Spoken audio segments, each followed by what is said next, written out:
everybody. Welcome back to the Mindful Education Summit.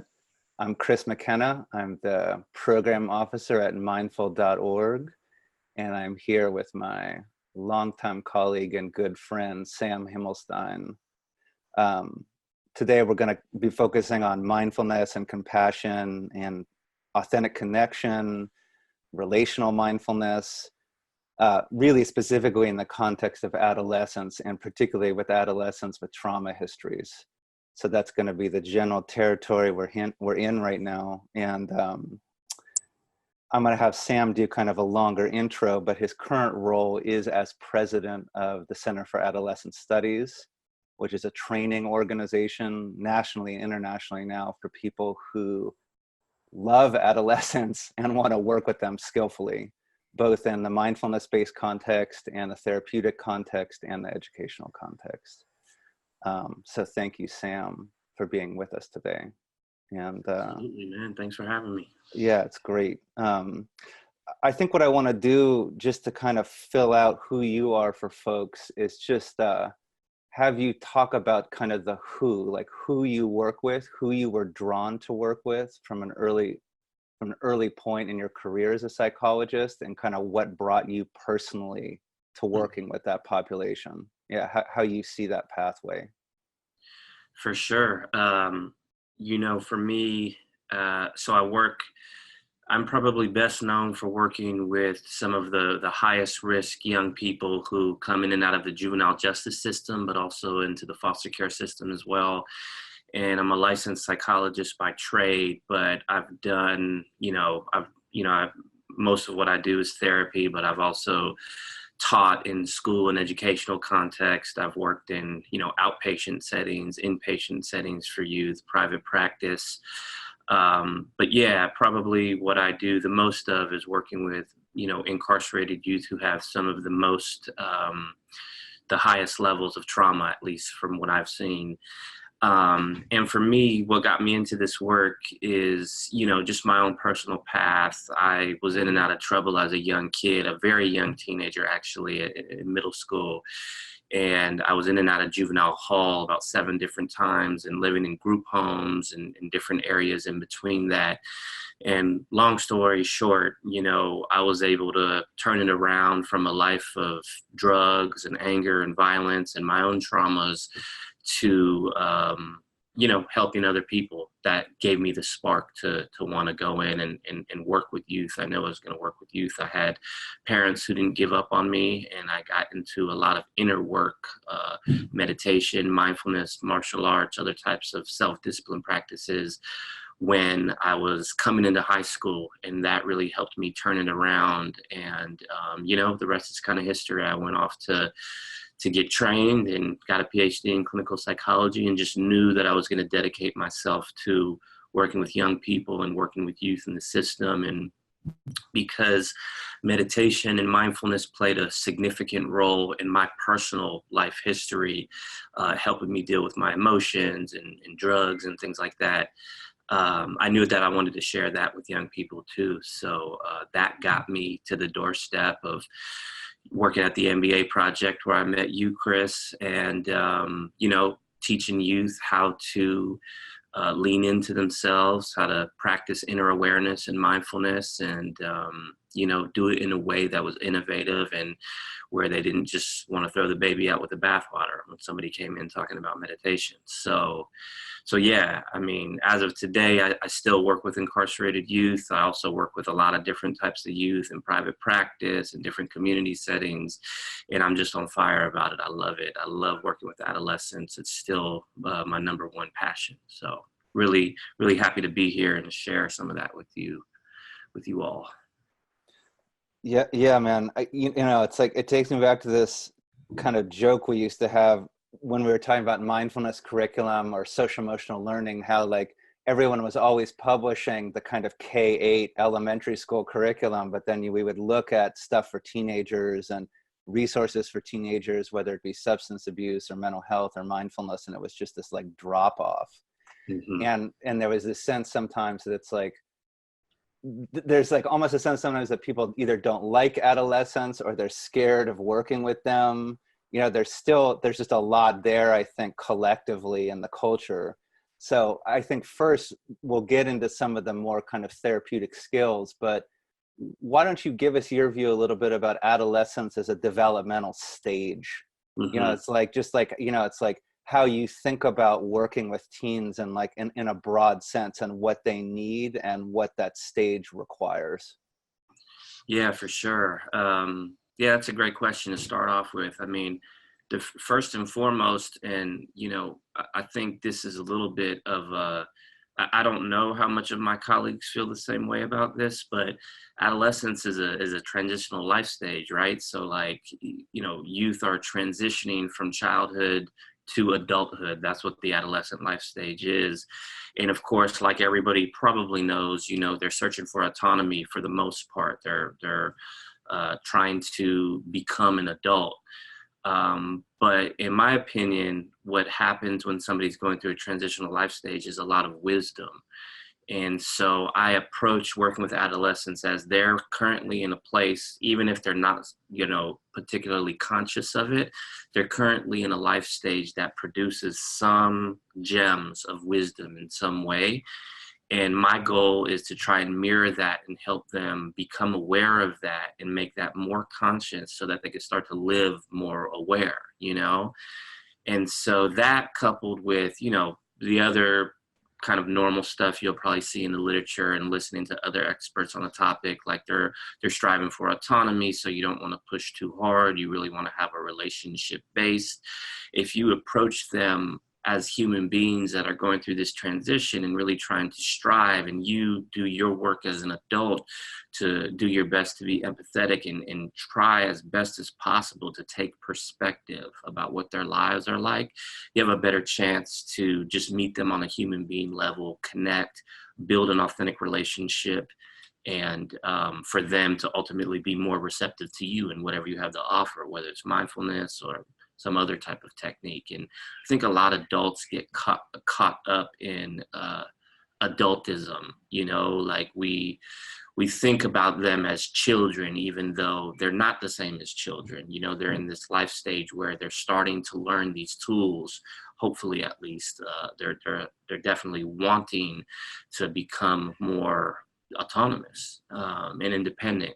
And so, when you get caught up in like, they don't know how to make a decision or this or that, they feel that in what I like to call kind of like person-made barriers go up, meaning we as the adults contribute a lot to those barriers, when if we would have approached it from a different light or a different perspective, those barriers might not have went up in the first place, and they would be much more open to something like mindfulness or whatever it is you're offering. So that's kind of like the base level paradigm of how I generally approach working with adolescents.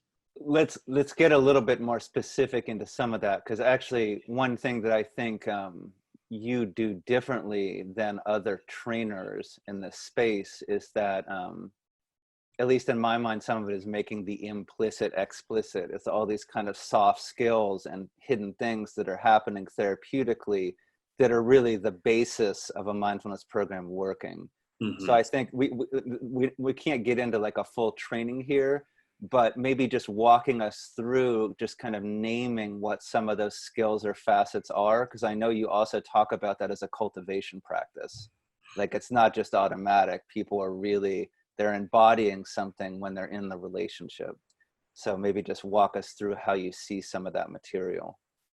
Yeah, for sure. I mean, a couple of just really basic, but also very powerful practices that you're talking about, that would be things like attunement, authenticity. Like you're saying, I really like to describe those in my trainings as intentional, cultivated practices. So being authentic, for example, it's not just something that kind of goes on in the background. Of course, a bunch of us people, adults, children alike, would like to think of ourselves as authentic, and we're just like an authentic person. But the way I bring it up is the more you're intentional about it, the more you can actually cultivate that in the space, in the moment with youth. Then you start to cultivate that authenticity, which tells them metacommunicatively, you know, the subtext that they can be authentic too, and that we really want to know who they are, and they can share their full selves. And now you're getting into the development of that therapeutic atmosphere, you know, those group norms or whatever you call them in your context.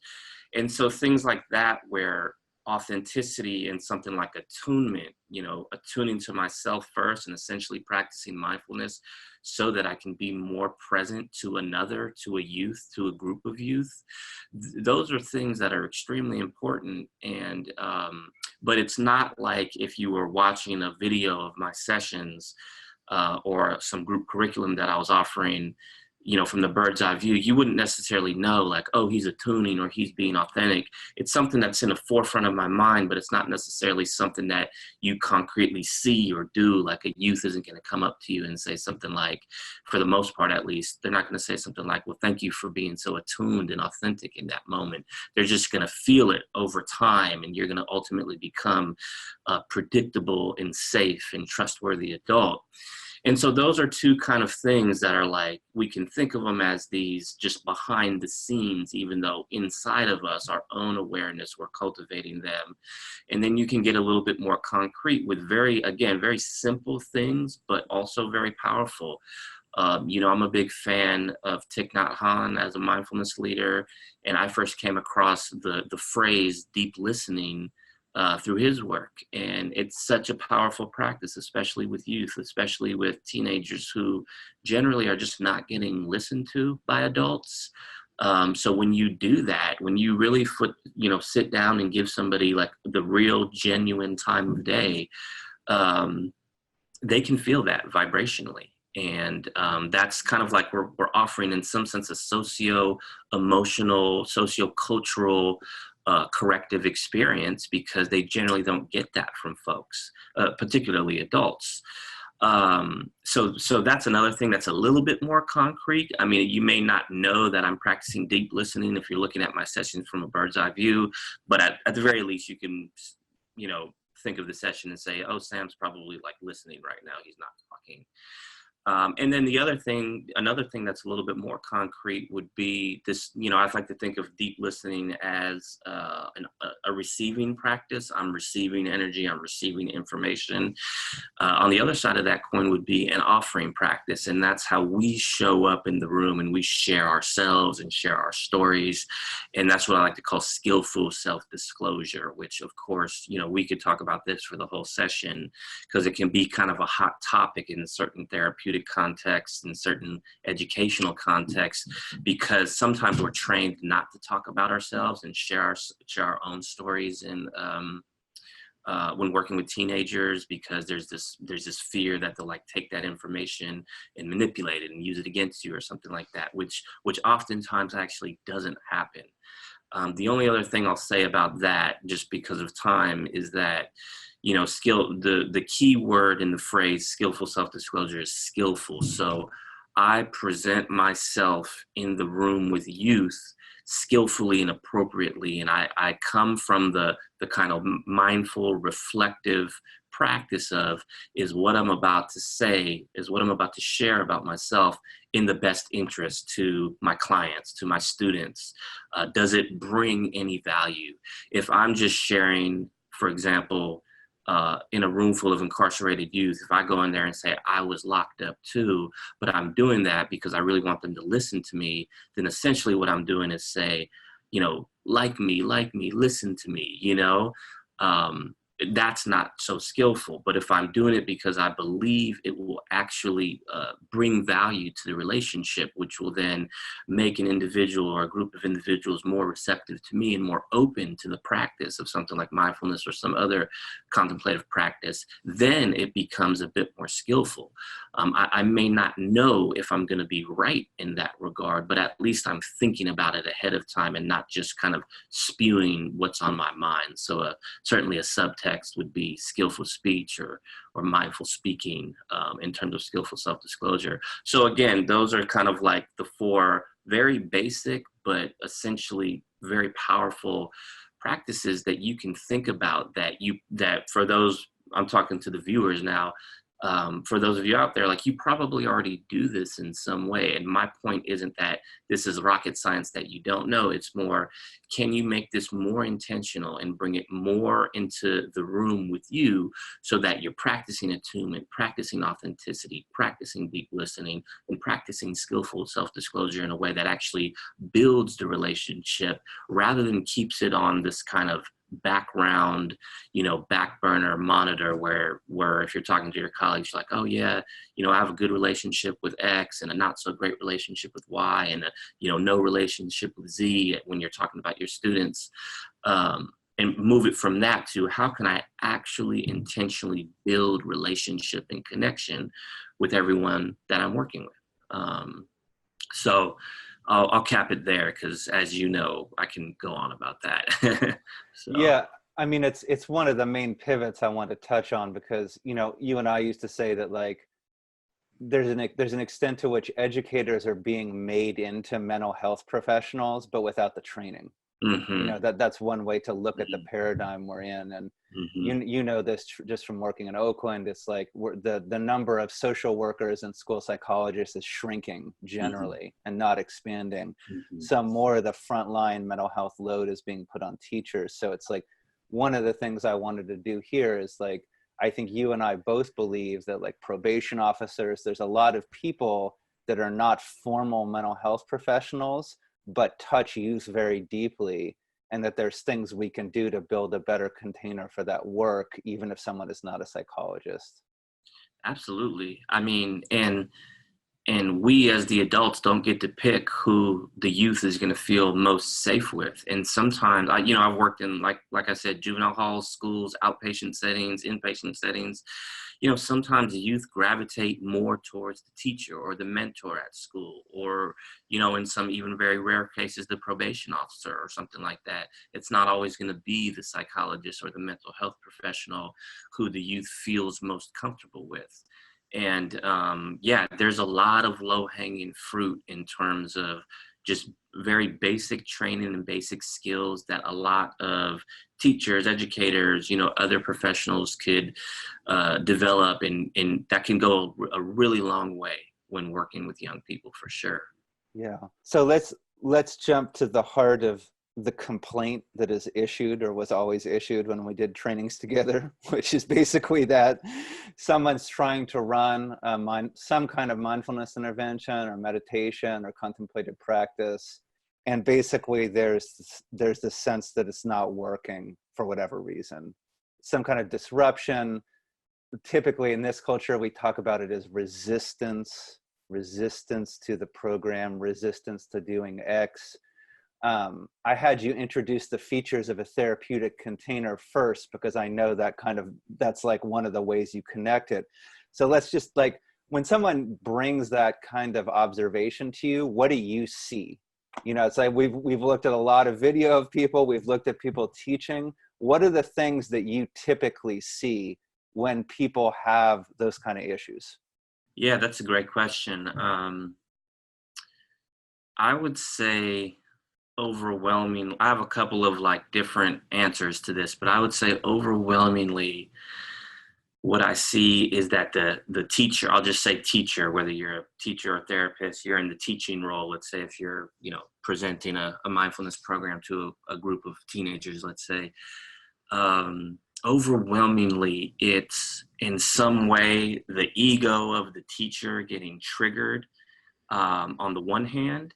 And so they're getting triggered, and they're starting to interact with the youth from that base.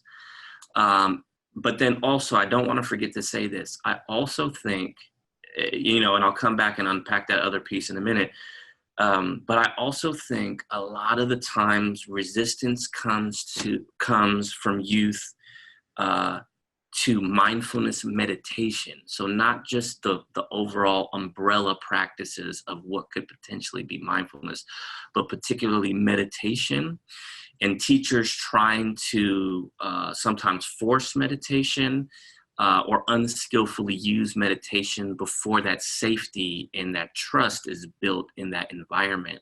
And so if you just put yourself in either the teacher or the student's shoes, as a teacher, you go in, you've been through this many mindfulness trainings, or however many trainings you've been through, you're passionate, you want to share this. And in your mind, you're already building up this narrative that success equals students sitting down quietly with their eyes closed, meditating, So you go in and you try to do that.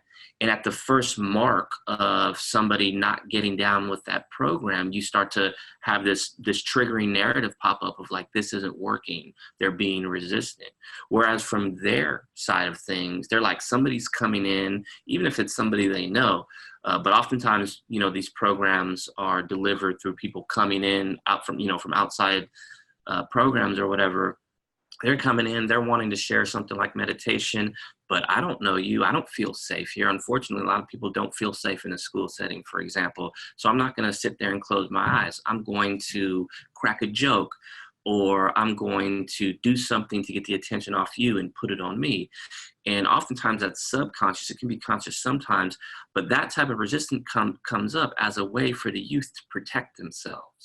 And right now, I'm not even talking about trauma. I'm just talking about regular, like, personality. Like, I feel a little uncomfortable in this situation with this teacher coming in trying to teach mindfulness meditation, where I'm supposed to close my eyes and sit in a certain way, and all of these preconceived notions of what I think meditation is when I haven't really been educated about it, right? So all these things come up, and if they're not clarified, and if I feel like the teacher's trying to push a little bit too hard, then I might push back in my own kind of way. And then resistance comes up, like you were saying, that word resistance. And then you get into this kind of back and forth between the teacher and the group of students, or the student, which could have been avoided if, yes, I mean, you're absolutely right, Chris. It's like, you want to build the context first. That doesn't mean you have to wait like 6 months before you start practicing meditation, but it does mean you want to read the room and meet the young people that you're working with where they are.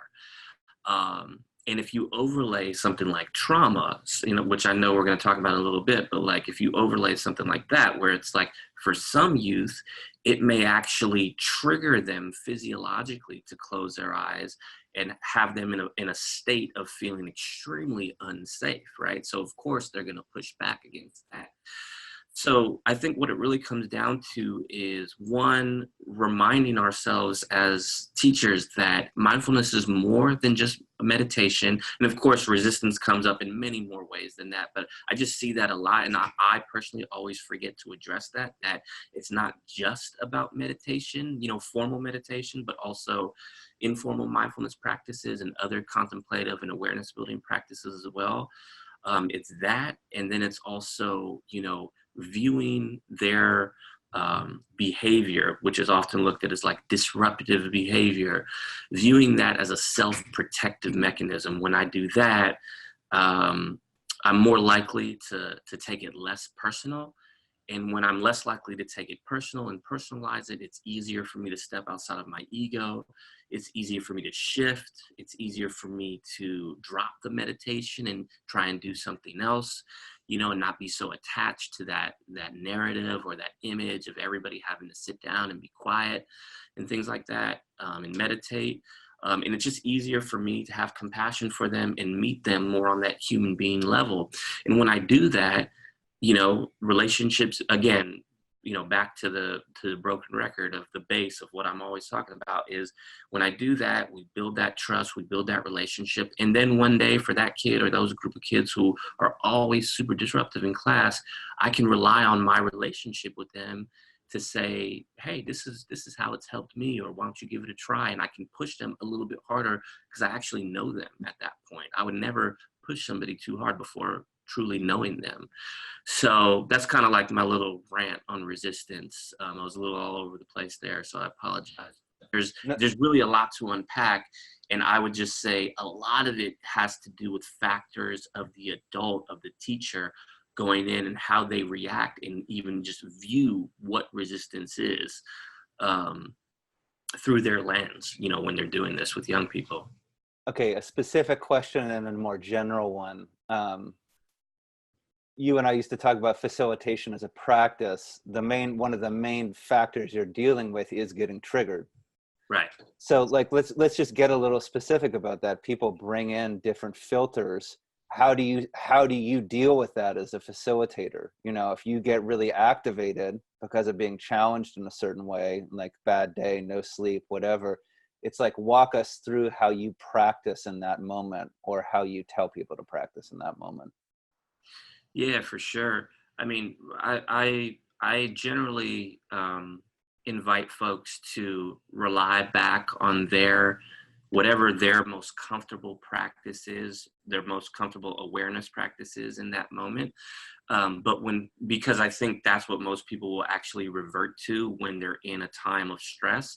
But when folks want a little bit more like kind of concrete instruction, and it might be really tough to do this when you're extremely triggered, but when you're, let's say on a scale of 1 to 10, you're triggered at like a 6 or a 7 or something like that. If you're looking for a little bit more instruction, I have also, like many people in the mindfulness world, succumbed to the kind of cognitive acronym world. And I came up with an acronym called TAP, T-A-P. And the idea is like, in those moments when you start to feel triggered, what the best first step is actually to tap into your experience, because your experience and awareness of that is going to be the gateway to being more skillful. And so TAP stands for take a breath. A stands for acknowledge, and there's 2 parts of that. The first part is just acknowledge how you're feeling. I'm feeling triggered, I'm feeling angry, I'm feeling frustrated. And then the second part of the A, which is one of the most important pieces, is acknowledge that the behavior that you're dealing with right now is most likely a protective mechanism. And if you're working with trauma impacted populations, and could be a result of trauma. It could be what's called a traumatic adaptation. Not saying it is for sure, but just could be. When I do that, when I get to that second part, it's a lot easier, not saying it's always easy, but it's easier for me to then build some compassion and feel some compassion for the youth I'm working with. And then when I do that, it takes me to the last step, which is the P, which is proceed. Like, what are you actually going to do? Are you going to say something? Are you going to ask a question? Are you going to do a nonverbal intervention? That is a whole training in itself of like things you can actually do. That kind of depends on your context, where you are at the moment. But when you do something like TAP, it puts you in that mind space of the driver's seat instead of just being reactive. And so anyways, I teach people to do that. But I also say, like I said at the beginning, if you have a practice that you feel like works really well, the key is getting yourself in the moment, feeling yourself in your body, being aware of what's going on in your mind, um, and then trying as best as possible to move forward, not from a reactive state, but from a state of, what is this what does this team, what does this group most need right now? And certainly not that, of course, you want to put up boundaries at times. If boundaries are being crossed, boundaries are a good thing when it comes to developing authentic relationships. But certainly not coming from a reactive place of I'm the authority figure, so I'm going to flex that authority. Then you're just going to get all sorts of resistance coming back at you.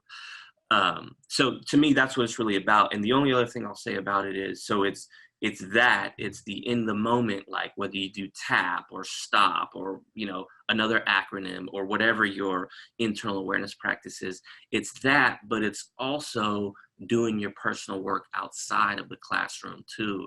It's understanding your own, what we would call in the therapy world as countertransferences. It could be that, 16-year-old Tim triggers the what out of you because he reminds you of an experience you had with somebody who he reminds you of in high school, right? And that really triggers you. It could be your own trauma. It could be the fact that you have an implicit bias that young women, for example, shouldn't be disruptive. So you're reacting to that implicit bias, whereas that same behavior from a young man wouldn't trigger that. That's all the work that you want to do outside of the classroom with your colleagues, with your supervisors, with whoever that is in your life, to continuously reflect on, am I showing up as my most authentic, most present self, and as best as possible leaving my own personal baggage at the door, and at least not letting that contribute to the resistance that's popping up in the room, you know? So. Yeah. And I think this also leads, I think particularly in education, that the question of success with mindfulness programs is hard, because it's like the whole system is constructed to some extent around this notion of linear progress. But Hmm. with the populations you and I work with, the progress is not linear. It's like the way the nervous system works isn't even linear. Right. So I guess when you, because it's like, and yet we have to have this North Star. I mean, that's part of what keeps us in the work, is the sense that what we're doing is meaningful. So maybe just talking a little bit in your own, from your own kind of heart, about how you hold success when you're running a group, when you're, you know, when you're running a group of teens, like, because it can be so, could take so much time to organize it and kind of build the container. And so how do you hold success in that context? Yeah, that's another great question. It's totally true. It's like, uh, we have, as a society, very much behavioralized our programs to say that success equals, less outbursts and less time, and going to jail less, or better academics, or whatever it is. And in reality, where the rubber meets the road, for those of you who are out there who actually do the work, that success is, like Chris is saying, it is nonlinear. And sometimes we're just planting seeds for the future. I mean, for me, when I'm working with like maximum security youth, for example, who are facing incredibly bad odds, not just because of what they're facing right in front of them with the time they're facing, but also the communities that they've come from, and the just levels of oppression that they've faced, success looks very different. I mean, for example, like if I'm working with a kid who is an extremely entrenched gang member and has no out, um, not, they can't just decide I'm leaving, because other people in their lives will not be okay with that decision. Sometimes success is, when they're talking about their gang life, and they have that extra pause of, how is this impacting my life, my family's life? Sometimes that can be successful. Sometimes it's just a shift in perspective on the role that drugs plays in somebody's life, because there's so many extenuating factors that contribute to their drug use. So for sure, I mean, for me, first and foremost, it's like, I think of success in the realm of like, are we creating an authentic connection? Authenticity doesn't always mean we're like super buddy buddy in the room. I mean, when I say authentic connection, I mean a predictable, consistent, safe base that can lead to that other stuff, but doesn't necessarily have to. Um, are we creating an authentic connection so that they have a fair chance to practice these things, to think about these things, to reflect on their life, to figure out if what their behaviors are, to figure out if their behaviors are working for them or not? A lot of that is what I think about when it comes to success. Sure, I definitely like, want to help them, for example, with their behavioral management, so that they don't go back to jail, or so that they can reduce or stop their drug use and get better grades in school. Absolutely. That is essentially that North Star you're talking about, and we're working towards it. But if that doesn't happen, I certainly don't just chalk it up to this being a failure or unsuccessful. I mean, I know you've had this experience, Chris. I have it.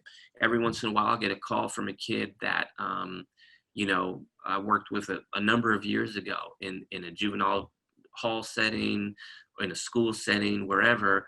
And they'll say something like, that thing we did, that meditation stuff, or those practices, they're really helping me now. And it took years for them to start to integrate that into their life. So sometimes it really is nonlinear, and we are really planting seeds. Um, but yeah, anyways, that's kind of a little bit of how I think about it when it comes to success. Yeah, the kind of the on the ground kind of messiness with success, it leads well into just a little bit of, we don't have like, this could also be a whole session, but I want to touch on some of your current work on trauma. You just put out a book or are putting out a book called Trauma Informed Mindfulness with Teens.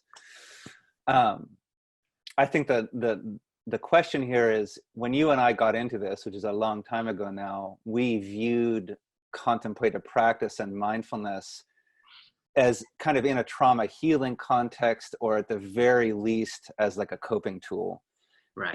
And so you always you have this tension from the beginning that you want to set particularly this population of youth up with more resources, but then the resources taught in the wrong way at the wrong time can be triggering and cause traumatic reenactment and all these other things. So I think my first broad question here is, what makes the difference? You know, it's like what makes the difference between doing harm and contributing to healing? Yeah, for sure.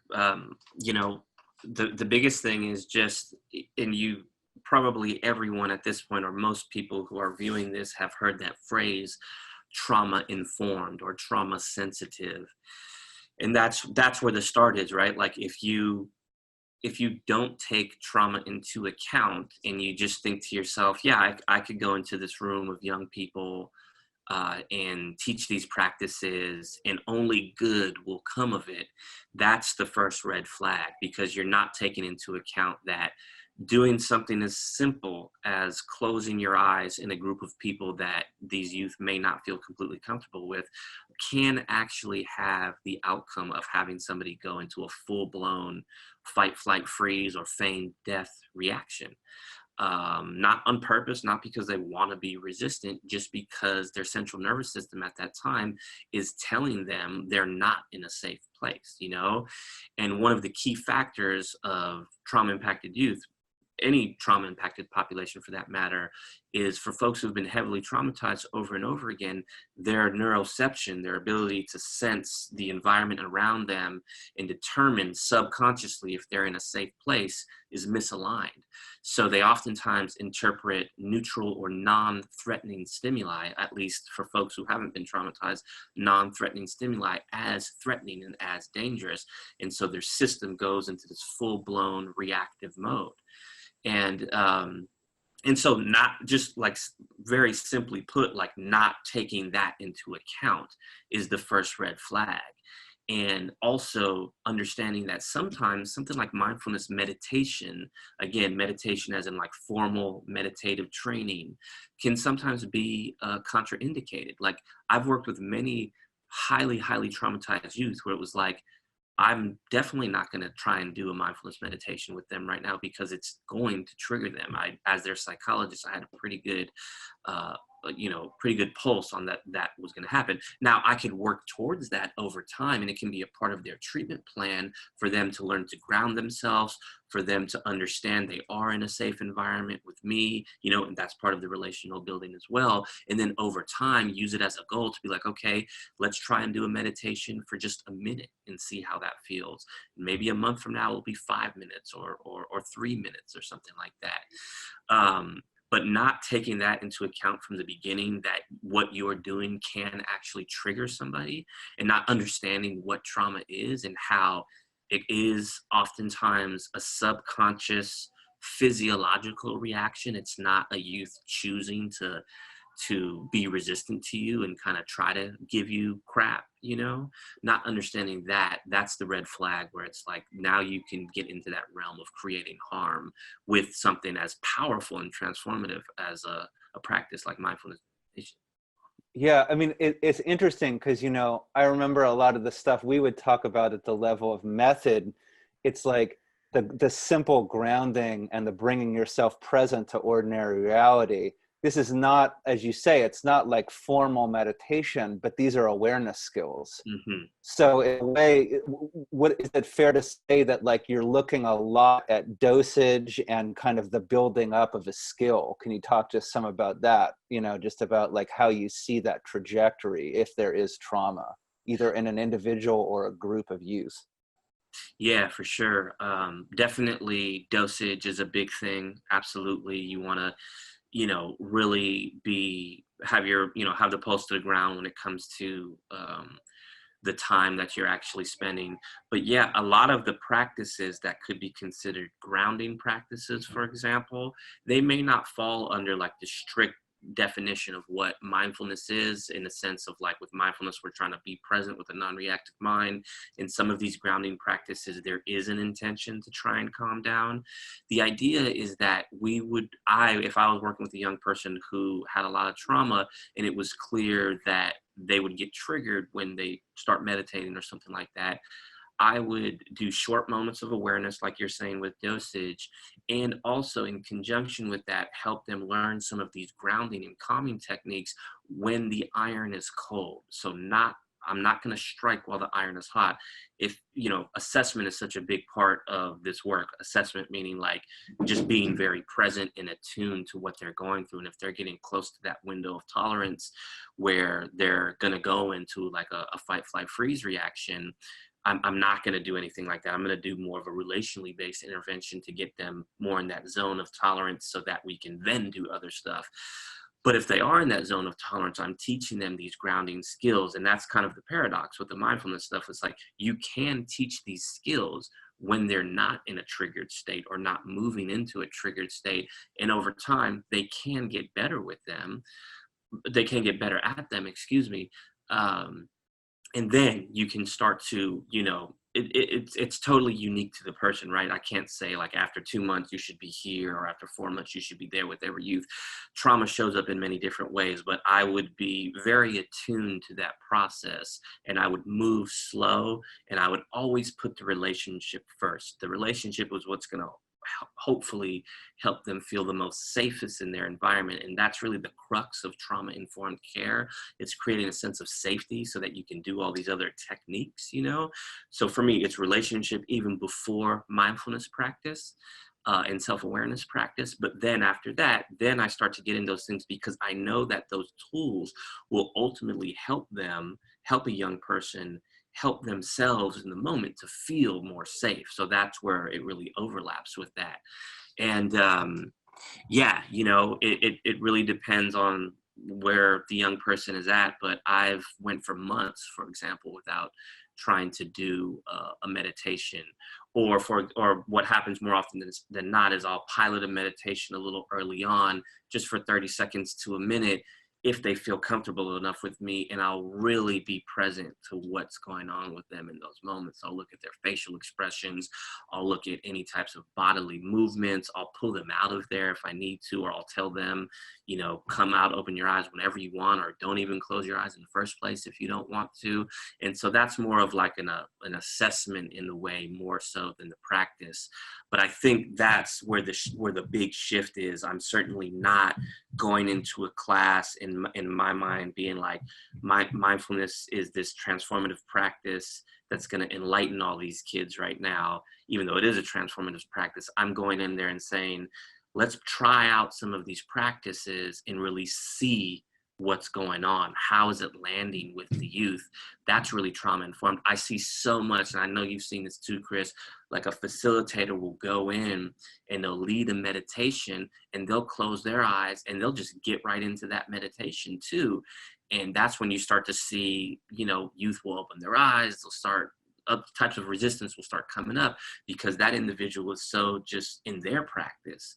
And one of the main things that we have to do as facilitators is have that 1 foot in, 1 foot out. You want to be connected to the practice, but you also want to maintain the presence and the command of the room, command as an awareness of the room, so that you can kind of get a sense and hold the pulse to the ground of like, how is this landing with all these folks or this individual in front of me? And maybe I should pull them out, or maybe this isn't the right time for them. All of those factors are at play when I start to really develop a treatment path for somebody to learn awareness practices over time to help them, essentially sustain their awareness in the present moment. So yeah, anyways, sorry, I know I went kind of all over the place with that answer. Not at all. It was all on point. And I think my second part to this is just around heart practice, or just around, cultivation of kindness, compassion, and this strange observation that I know you and I had, that often youth with complex trauma, or youth, with like dual diagnosis, like this notion of tapping into well wishes for others, or like dedicating the practice to others, was surprisingly accessible as a resource. So I'm curious, just some of your reflections around using heart-based practice, heart-based contemplative practice for those populations and what you see. Yeah. Well, first, on an internal level, as an adult, as a therapist, it's hard to put into words how much that's influenced my ability to work with resistance. Meaning, the more I can cultivate compassion towards the youth that I'm working with, the easier it is, and to take things less personal and just be present and be with them and not give up on them. So I really think that's the base, to be honest with you. That is going to not just help you do your job better, but also practice better self-care for you, and prevent burnout, prevent vicarious and secondary trauma, all of that, Um, and then the second piece, doing actual heart-based practices with youth. Yeah, that was a surprise to me many years ago, in the sense that I thought a lot of these young people aren't going to really be into this. It's going to be looked at as kind of weak and vulnerable. But my experience pretty much the whole way through with some of the, most traumatized youth, most hardened youth, whatever you want to call them, is that they're actually a lot of young people, as long as you present it in a way where it's like you're leaning in with the relationship first. They're learning how to trust you, so they will trust what you have to bring. um, I've seen a lot of just very powerful experiences from young people, sending compassion to their mothers, their fathers, their family members, to themselves. Not just compassion, but kindness, forgiveness. So yeah, it is possible. I mean, it's not something I probably wouldn't go in on the very first day with young folks before I really get to know them and try to do a practice like that. But but it's something that I'll bring into most of the work that I do with young people. And it's oftentimes received pretty well by young people, because, they're not just hardened criminals. You know what I mean? Like, I hate that term that a lot of people use. Uh, I'm talking specifically about the juvenile hall kids I work with in the maximum security units, where they're oftentimes going on to the next level. They're human beings, and they have feelings, and those practices really can help get them in touch with some of those emotions that are really stored deep in their DNA. And things that they think about at night when nobody else is around. And so it can be a very healthy outlet to that. And yeah, man, I mean, I know we don't have time to get into it, but I have some powerful stories, powerful experiences of youth just really opening up and getting down and having transformative experiences based on some of the compassion or forgiveness exercises we've done. Yeah, man. I think we don't have a ton of time now, so I think just to close, maybe just a few words about your substance abuse work, and what you're working on there, book you've put out, training opportunity, what's being implemented, anything you want to say about your mindfulness-based substance abuse work. Yeah, with all this, I got into that work because of my own personal past, but also just because, the reason I wanted to gain expertise in substance abuse and also trauma was because that's what I was seeing the most of when working with these young folks in the system. And a lot of them were using substances, and pretty much all of them had, certain levels of trauma. And so I created, with a partner of mine, a 12-session evidence-based, mindfulness-based substance abuse curriculum. The book is called Mindfulness-Based Substance Abuse with Adolescents, a 12-session curriculum. And we published that in 2015. We did a bunch of research on it. I do a lot of trainings all over the country just on getting certified in that. And it's really for folks who want to, implement a mindfulness-based substance abuse program. But you can also check out the book, even if you just want to look at a couple of different activities, and you can always shift around content to be more like anger focused or emotions focused rather than substance use focused. And all of that, you can get information on my website, centerforadolescentstudies.com. So yeah. Thank you so much, brother. It's good to talk as always. As always, we could have gone for 3 hours on any of this, and I encourage all of you to check out Sam's work and his books. He's one of the best in this field in terms of actual in-the-room skills and theoretical knowledge. So, thank you so much, man. Absolutely. Honored to be here and sit with you again, man. Yeah.